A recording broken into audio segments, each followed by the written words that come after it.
Hi, hello everybody. Welcome to the very heavily requested Battleground Blitz content. I underestimated how popular this bracket was going to be. I think the ease of access, you only need one or two people instead of 10, but you can still play with your friend. And also the carrot on the stick, the rating gain. Unlike random battlegrounds, there's something to grind for. I think the combination of those two things has just really made for a popular bracket. A lot of people have shown a ton of interest, especially in my comment section. They keep asking, well, what about the Battleground Blitz version? What is the best build for Battleground Blitz? So I had to dive into it, and I wanted to start with something super palatable. You know, top 5 videos, so easy to watch, so digestible. To gauge your guys' interest, but also my own. And while doing research for this video, which I do a lot of, generally too much, as I was figuring out the synergies and what classes should be powerful and how you would build a certain spec to be more powerful in this, I decided, all right, this is pretty fun. This is a lot of theory craft and a lot of strategizing, and those are things that I love. So expect a lot of Battleground Blitz specific class guides as well coming to you in War Within. But first, we're going to start out with a top 5 video. So let's dive right into it. Oh, hold on. Of course, we have to talk about the particulars first, the details, why I chose what I chose, how stuff makes it on the list. So first of all, it is a top 5 classes, not specs list. So it's going to be like the combination of all the specs on a certain class and how they each perform in a Battleground Blitz environment. Secondly, what makes a class good in Battleground Blitz? Well, it has to have extreme mobility. It is Blitz. Things are fast-paced. Team fights are always moving. People die quick because there's only 2 healers instead of 3. Objective play is insanely important. So getting to where the objective play is actually happening is insanely important. There's a lot of slows and disruption and peels in this game right now. So if you have low mobility, not only can you not get there fast, but you can also get trapped in very bad places. So that's one thing that makes a class very good. Instant impact.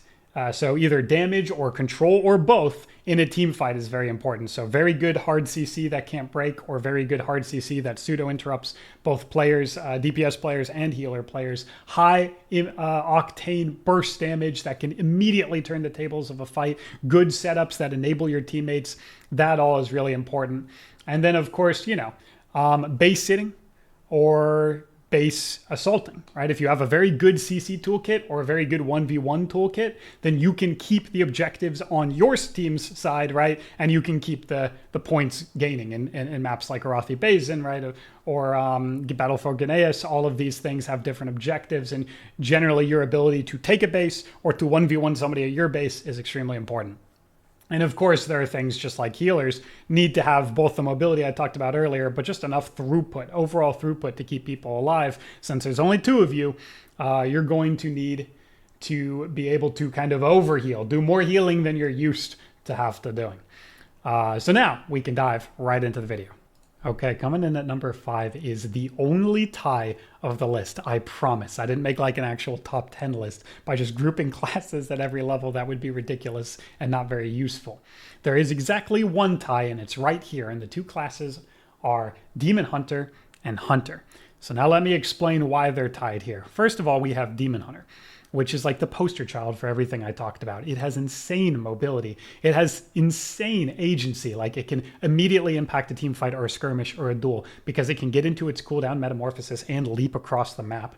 Or it can get into meta just by pressing I-beam, so it always has damage. It has crazy AoE damage, crazy AoE burst, an AoE stun, a single target stun, an AoE fear, a good CC with imprison, AoE mortal strike, again, phenomenal mobility. Defensive management is great because you have blur, which is a huge defensive against multiple targets. You have darkness, which is the exact same. Really good area of effect denial to heal everybody on your team. You have things even like reverse. You even have vengeful retreat to dip out of a team fight if you're running glimpse. There's just so many fantastic tools for Demon Hunter. It has everything I talked about. And that, of course, that's all Havoc Demon Hunter. Then you have Vengeance, which is a tank, so it's really good at holding nodes and playing objective like a flag, right? It's very survivable. It can play very tanky because that's what tanks do. But that's it. That's the only 2 specs of Demon Hunter, and this is the best class. Like, if you have a class, how many options you have to be good at Battleground Blitz? And really, Havoc Demon Hunter represents the entirety of Demon Hunter. So you have this S tier, absolute S tier spec. So if you want me to do a tier list after this, just let me know in the comments below if you actually enjoyed this content, and I will do that. But yeah, you have an S tier spec in Havoc Demon Hunter that represents the entire class. So as far as top 5 overall classes, I had to give it the nod at number 5. But I also needed to put in Hunter here because it's the polar opposite. It doesn't do anything as well as Havoc Demon Hunter does it, but it is so versatile in an objective-based environment. Let's talk about that. Hunter has BM and marks. BM is the ultimate base hitter, right? It has pets, so if somebody's trying to capture your flag, your pets will hit them, even if you're running, playing defensive in a CC, in your turtle, right? Your pets will still stop them from capturing the flag, making you great at doing that. Also, you can win the 1v1 because you can just kite really long circles or around the mage tower building or around the farm building at Farm in Arathi Basin, right? You can just be so defensive, so obnoxious, so unhittable while your pets kill them. That also prolongs the fight because it's not a fast 1v1 burst off. It's very long and slow and kite oriented, which means you have time for your teammates to come help you. And also, you have a much better defensive toolkit for Hunter as they got some defensive buffs in War Within, giving you even more time to survive, either win the 1v1 or survive a 2v1 until your teammates get there. So BM can do all that, and it's just a fantastic base hitter. But then you have Marksman, which can immediately impact anywhere on the map because it has a ranged buff as part of its mastery, so it gets more range, and then Sniper Shot gives it even more range. So let's say we're talking Temple and they have orb carriers, you can pop them from anywhere and you get that bonus damage, and you're not even interactable because you're too far away for them to CC or hit you back, right? You can pop one orb carrier, pop another, then swap to a low healer. You can just be always in the fight. If there's a team fight going on or a skirmish going on, you can impact it because your range is so high and your instant on-demand burst damage is so high. Wow, what a dream for something called Battleground Blitz, where you need to be fast and impactful, right? They don't have as much mobility as Demon Hunter, as fantastic cooldowns, or as fantastic defensives, but they have all of these different ways to play that are precisely good in Battleground Blitz. So Hunter then has a third spec, of course, Survival, which is not the base hitting prowess of BM and not the immediate team fight access as Marksman, but just having another option. It does have AoE potential. It can throw bombs from anywhere. It can kind of hang out of the fight and impact it with AoE damage, AoE rot. Of course, that's not quite as valuable as the other two specs, but if Survival ever has windows where it all of a sudden gets very buffed in a PvE environment or just happens to be very good in Arena, then it would be a good skirmisher. It can just get to somebody, maybe turn a 1v1 into a 2v1, maybe hold a base, maybe help somebody else hold a base, maybe go assault the base with your decent CC, stun and trap, right? You still have Hunter utility, so you still have a chance of being very impactful. So that's why I put Demon Hunter and Hunter tied for number 5. So now, coming in at number 4, we probably have a little bit of a surprise, but once I explain this, I think you'll agree with me. It is Evoker, the dragon class. We've got Preservation, Augmentation, and Devastation, and the name of the game for all three of these specs is, once again, mobility. I mean, they might have more mobility than Demon Hunter does because they have that burst of speed like Fell Rush. They have hover. Burst of speed moves you forward a great distance, but then when paired with the PvP talent Unburdened Flight, it makes you immune to future slows, which means once you get it, if you want to get out of a team fight, you will get out of that team fight. Or if you need to get into a team fight, you can get into that team fight. It is so hard to stop a dragon from being where they need to be. And as a healer, that's fantastic because if people need help, if people need a team fight that you're losing or a skirmish that you're losing or a base that you're losing, you can get there. And Devastation benefits from that, of course, for the exact opposite reason, right? If there's a team fight that you're about to win, you can come in there and blow it all to pieces. Or if there's a skirmish that you might be able to go for their base and he's got him at half health and then you are suddenly there. And he's like, oh, you didn't call that there were two. Well, that's because he appeared out of thin air, right? And all of a sudden you're just there. You won the base by killing that guy. He was half health. You finished him off with your huge burst. And that's another thing, right? Both dragons, the damage and the healing dragon, have huge burst variants of what they do. Preservation can heal a whole team fight to full very quickly. Their throughput is so high, their burst healing is so high, and they have good cooldowns like Rewind or the Stasis with the Dream Breath. All of a sudden, all of these people that were rotting before are now getting topped and then topped again. You have Communion, so even if you get hard CC'd right when you get in, you can immediately impact the team fight by pressing Emerald Communion. As long as it's not a clone or a Diamondized Trap, we're talking stuns, polymorph, any of those things, you can press that Emerald Communion and start healing people regardless. So sometimes people try and CC the healers coming in. But if you have a button that can be pressed in CC, then they're in a little bit of trouble. And then of course, Devastation. Oh my gosh, Dragon Rage. You can just come in there, dive in, AoE stun everybody with Deep Breath, Dragon Rage, Eternity Surge everybody, Fire Breath everybody. Like, let's say a team fight is kind of slingshotting back and forth, and then you get there and you pop 5 people down instantly. I mean, that is what I was talking about at the beginning. Mobility, agency, impact, burst AoE damage or healing. Dragon has so much of all of that. Now, augmentation, of course, is the odd man out. It relies on a very, very good team because you are buffing them. You are supporting them. So as far as individual agency, it's less. But as far as what you can make a team fight do, it is still extremely high. So Evoker, as a result, definitely, a new class of the game. It's the very newest class that they have. But simply its double hover and burden flight toolkit and ability to instantly impact the game wherever it goes. I got to give it the nod, number 4. Coming in at number 3, we have a class that's very near and dear to my heart. That is, of course, Death Knight. No bias here. It's not number 1, just number 3. But I do heavily believe in DK's ability to be extremely valuable in Battleground Blitz because it's been a staple of RBGs since their inception. I mean, it has a toolkit actually that's very unique to the other classes in this list because it's kind of the anti-version of everything they have. They have mobility. DK has anti-mobility. They have agency because they can get to a team fight and immediately impact it. So does DK, but you cannot disrupt the DK that's disrupting you. They have CC immunity. They have IBF. They have AMS. They have Lichborn. Imagine trying to be like, well, we just have to stop his go and realizing that you can't because this is not a solo shuffle, right? He can use everything aggressively. He can get out of your stuns aggressively. He can get out of your CC aggressively. He can trinket aggressively and pair it with AMS so you can't follow up CC. He is immediately doing things and there's nothing you can do to him, right? Or her. DK is just the staple of RBG disruption. You have double grip, so you can keep people from peeling out, you can pull people into a mess, you can set up monster goes, you can pull people out of team fight, you can pull people back into team fight, you can stop healers from getting to where they need to be, you can stop demon hunters from peeling out to help a base. You can keep chains on everybody. This is an undispellable slow in an environment where people want to go fast. People want to go fast in Battleground Blitz, hence the name. But you stop them from doing that. You have AoE stuns, you have AoE blind, you have pseudo CC, you have so much disruption. So while you're kind of like in Pokemon, right? There's all these great Pokemon, and then there's one Pokemon that's good because he counters all the great Pokemon. That's what Death Knight is. You don't have great mobility, though you are so hard to peel, it kind of means mobility because Death's Advance keeps you from being slowed. You still got Wraithwalk, you're going to have double Death Charger if you run Riders, so you can get out of places.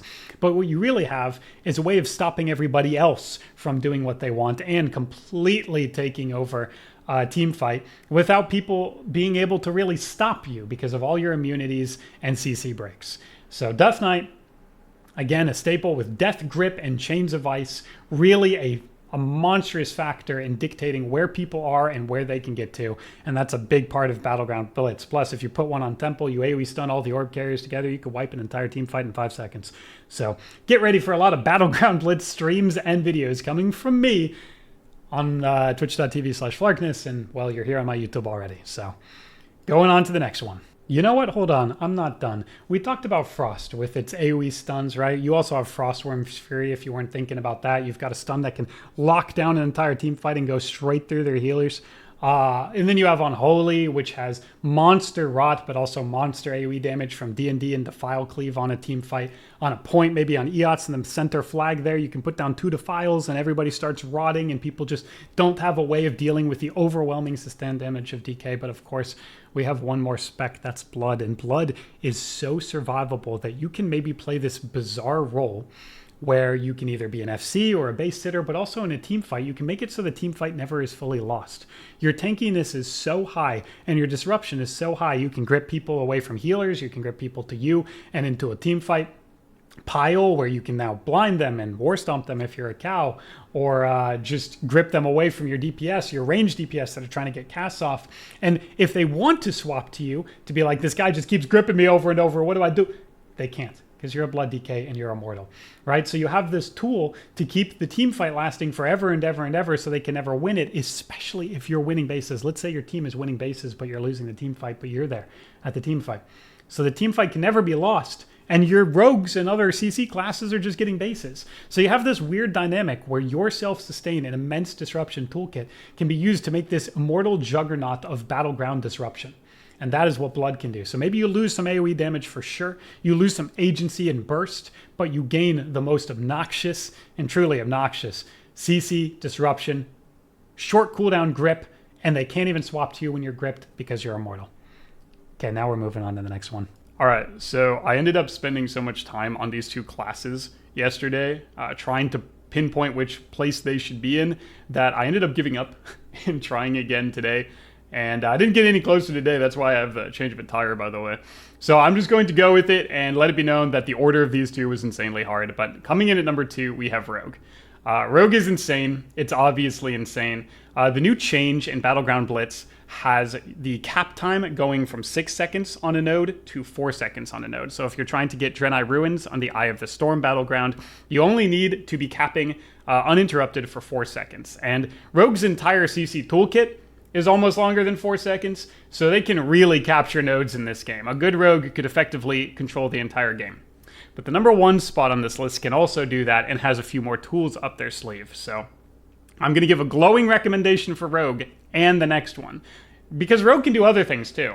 It's not just a one-trick pony that goes and caps a base. It can, of course, sit that base because it has stealth, and multiple CC it can be used from stealth, so actually affecting the Rogue in any way so you can capture their base is extremely difficult. They also have immunities like Cloak and Evasion semi-immunity, and then they have double Vanish, right? So they can just get back into an advantageous spot on a base. So dealing with a Rogue at a base is exceptionally difficult. So that's like point number 1. I think if I left it there, they would still be number 2 or number 1 on the list. But they actually contribute a lot to team fights too. So if you capture a base and you still need to make a play on a team fight to give your team a chance to win, you can. Because what you would do is you would blind one of the healers and kidney the other. Right? If you're a sub-rogue, right? You could do that. You could blind a healer and kidney the other. And now all of a sudden they go from 2 healers in a team fight to 0 because they're both CC'd. Okay, well, what if he trinkets the blind? Now you Shadow Dance and you step over to him and you cheap him 3 times. He has no trinket. He can't get out of any of them. He's still taken out of the game. All right, now the other guy gets out of kidney and you can gouge him. Right? Your toolkit is incredible. You could also just all in one. Let's say there's a Mistweaver, right? He has a bad port placement or he has no trinket. And you can effectively just open on him with your team. If there's any coordination at all, and they see a Rogue open on a Mistweaver, no trinket, you can just one-shot him, and now they have one healer just by the nature of the other one being dead. And that last healer, you could probably take them out of the team fight. So your agency in a team fight is monstrous, not in the same way that the other classes are, where you just do a bunch of damage and pull everybody together for a setup, or just cleave everybody, or pad really hard, or do unhealable damage, but because your lockdown go on one player is so strong, with the ability to take the other healer out of the game at the same time. So there you go. In a nutshell, that's Rogue. For the specs of Rogue, they're all effectively the same, right? Sub-Rogue and Outlaw are very comparable in what they bring to a Battleground Blitz. Sub-Rogue is just better in every way. It has a better utility toolkit because it has Shadowy Duel, which is another option for taking somebody out of the game because it makes it so they can only target you. And it doesn't DR with anything because it's not a crowd control. It's just an effect where you trap somebody in the Shadow Realm and make it so the only person they can see is you. And outside of some minor AoE effects, they can't do anything to anybody else. So once again, you have effectively taken out that player for longer. Outlaw has had like short blind and long range blind that gives it a slight niche in certain situations in RBGs in the past, but in Battleground Blitz, Sub-Rogue's toolkit just seems extremely powerful. Now Assassin brings other things to the table, this is true. It has AoE Silence, and AoE Damage, and AoE Shiv, and that's an AoE Mortal Strike, and that makes it really difficult to heal big team fights. So you do still have this option to play more paddy, bleed-heavy poisons, AoE damage, AoE Shiv, silence all their healers, silence all their DPS to peel, right? You have that option from Assassin, a big spamming damn team fight. And then, of course, you can just, again, control the game, control bases, control healers, control the game as sub. Until I see otherwise, and good Outlaw players, feel free to prove me wrong. I do feel like Outlaw is just a worse version of sub right now, but hey, show me some of the things that it can do, and I will listen. That's just what I do. I try and make sure I have the most up-to-date information possible, and hopefully that's what I can present to you guys. So, Rogue, amazing. Number 2, what could possibly be better than Rogue? Well, the number 1 spot, none other than Druid. Druid is like Rogue, as in it can stealth over to a base and capture it in a clone. A clone is much longer than the 4 seconds required to cap, so as long as you clone and click the flag, you've got the base. And that is an unbelievable tool because it's really hard to deal with clone. It can't even break, so nobody can mess up the CC. They just have to trinket and they'll lose it later. Also, if you can just bash get their trinket and clone them, now they don't have a trinket. So the base is yours, right? And you can do this as Feral, but you can also do it as Boomkin because they both have access to bash clone. You could even do it as R-Druid, and then if you can get enough bases as R-Druid and you can hold them because you're a healer, and it's very difficult to 1v1 a healer because their healing is supposed to heal through your damage if you're just one guy, then it's very difficult to actually get the base back from an R-Druid ever. Furthermore, Druid is a little cheap because it has 4 specs, and one of them has been the traditional FC for the last 8 years in rated Battlegrounds. That's Guardian Druid, of course, has been the best FC and fantastic base hitter and base assaulter as well, because once you get a base as a Guardian Druid, you're not letting it go. You're a tank, the strongest tank in a PvP setting as far as raw survivability goes. And I don't expect that to change now.